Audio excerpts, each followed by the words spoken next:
saluda Samuel Contreras, abogado y profesor tutor en preparaturado.cl.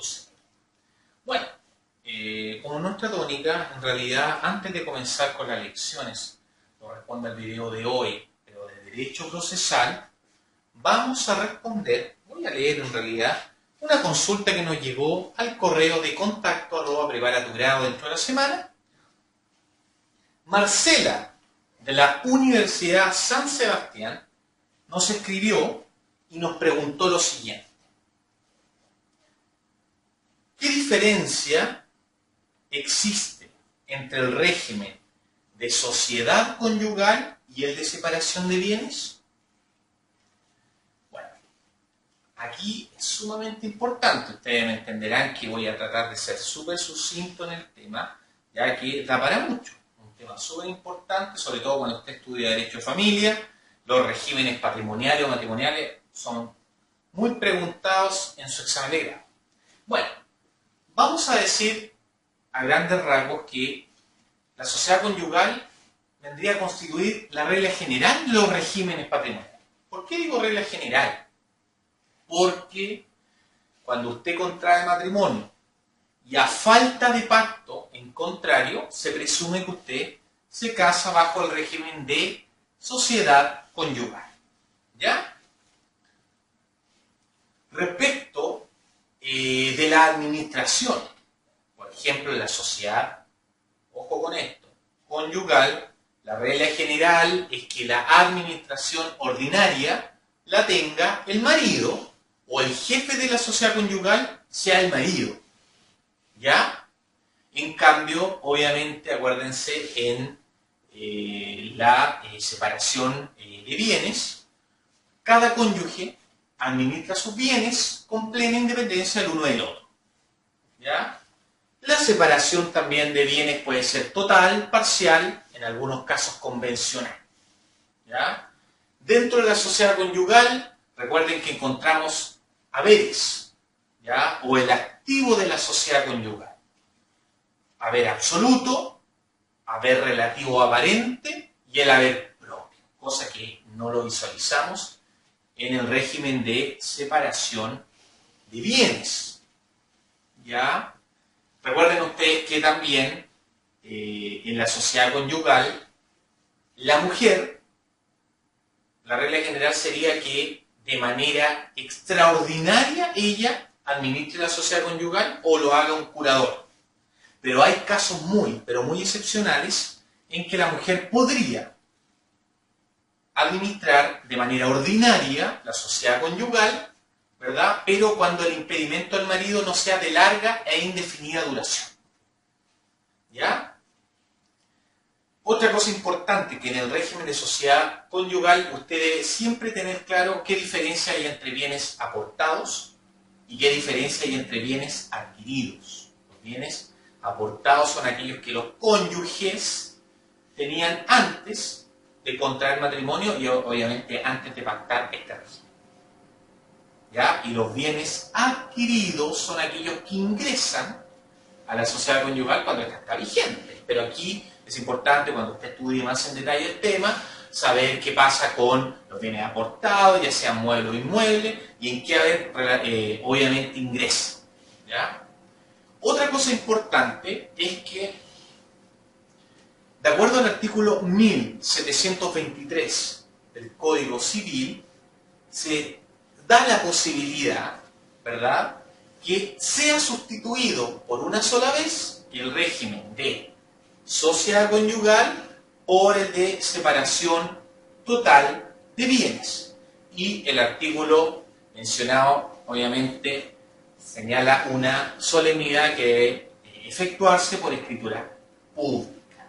¿Ya? Bueno, eso es a grandes rasgos, para que ustedes tengan muy claro y presente algunas diferencias, no obstante que cuando usted estudie en Derecho de Familia, obviamente ahí usted, cuando vaya avanzando con el estudio de su examen de grado, va a estudiar más en profundidad esto que sí o sí va a ser preguntado de todas maneras, porque son temas de suma relevancia. Bueno, nos abocamos obviamente a la lección del día de hoy, que es de Derecho Procesal, y hoy día vamos a ver un tema muy importante, que es el juicio ordinario de mayor cuantía civil. Ya sabemos que hay otro tipo de procedimientos, está el juicio ejecutivo, procedimiento sumario, etc. Pero nos vamos a abocar a este, que es un procedimiento muy importante, y en general manejar las distintas etapas que se van plasmando dentro de el juicio ordinario de mayor cuantía civil. Bueno, inicio. ¿Cómo comienza un juicio ordinario de mayor cuantía civil? Por regla general, puede ser medidas prejudiciales o por demanda. Ahora bien, me quiero detener un poquitito. Cuando nosotros presentamos una demanda, recuerden que esto es sumamente importante. Se debe cumplir con ciertos requisitos que establece la ley. Primero, el artículo 30 del Código de Procedimiento Civil, que es sumamente importante, que son requisitos generales o comunes a todo escrito. El artículo 254 del Código de Procedimiento Civil, que establece requisitos especiales. Y en tercer lugar, hay requisitos que no contempla el Código, pero sí una ley, que es la Ley 18.120, que es la que establece normas sobre comparecencia en juicio. ¿Ya? Recuerden ustedes que señala la Ley 18.120 que toda presentación o la primera presentación ante cualquier tribunal de la República, sea este ordinario, arbitral o especial, debe ser patrocinada por un abogado habilitado para el ejercicio de la profesión. Y acá también es sumamente importante que ustedes manejen qué diferencia hay entre el patrocinio, qué diferencia hay con el mandato, quiénes pueden ser mandatarios judiciales, cómo se constituye el patrocinio y cómo se constituye el mandato judicial. ¿Ya? Se presenta la demanda, obviamente esa demanda hay que notificarla. Ustedes saben que la primera providencia que dicta el tribunal es traslado. Eso también es importante, las providencias. Por ejemplo, en el juicio ordinario de mayor cuantía se habla de traslado. En el juicio ejecutivo, ¿cómo sería la providencia? Téngase por interpuesta demanda ejecutiva y despáchese mandamiento de ejecución y embargo. Y en un juicio sumario, vengan las partes, ¿verdad? Dentro del quinto día, audiencia de contestación, conciliación, prueba. Eso tienen que manejarlos como primeras providencias en la mayoría de los procedimientos.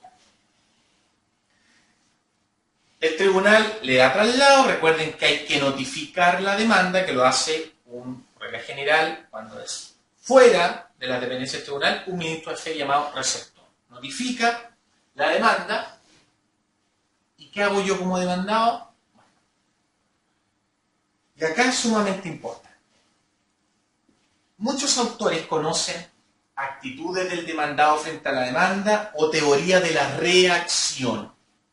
En el fondo son las actitudes que el demandado puede asumir, obviamente, cuando ha sido notificado.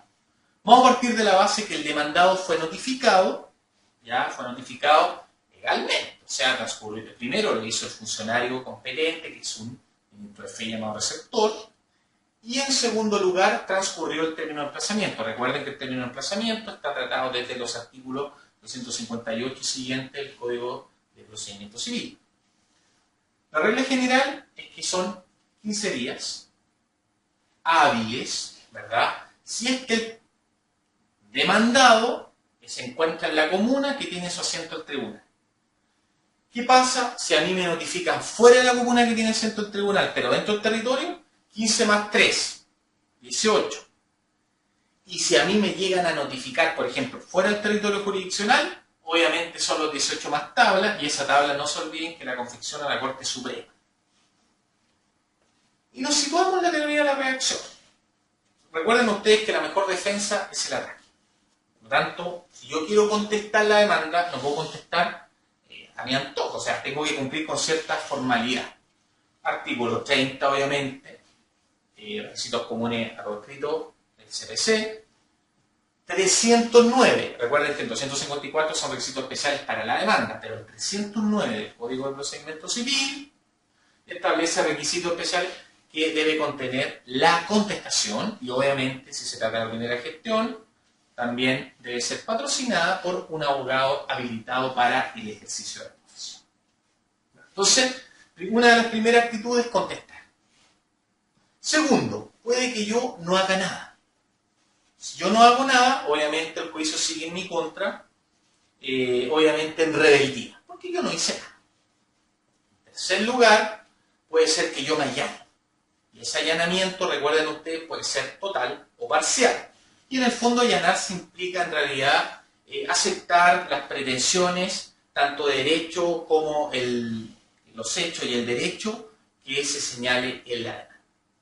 O también, como demandado, puede haber una demanda reconvencional. Son, a grosso modo, las actitudes que el demandado puede asumir frente a la demanda, o como conocen algunos autores, la teoría de la reacción. No lo olviden que es muy preguntado esto en un examen de grado.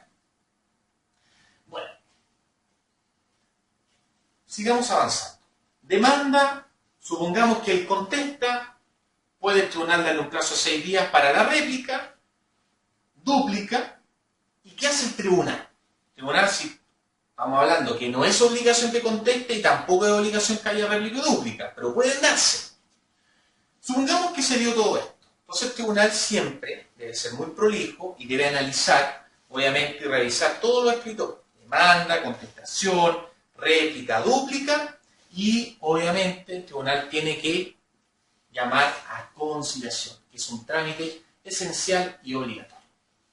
Recuerden ustedes que si se omite este llamado, como es un trámite esencial y obligatorio, puede incluso ser susceptible de un recurso de casación. ¿Ya? Es la forma. Bien, recuerden ustedes que si el tribunal analiza esto, a ver, aquí me detengo un poco, pues hay que distinguir si hubo conciliación o no.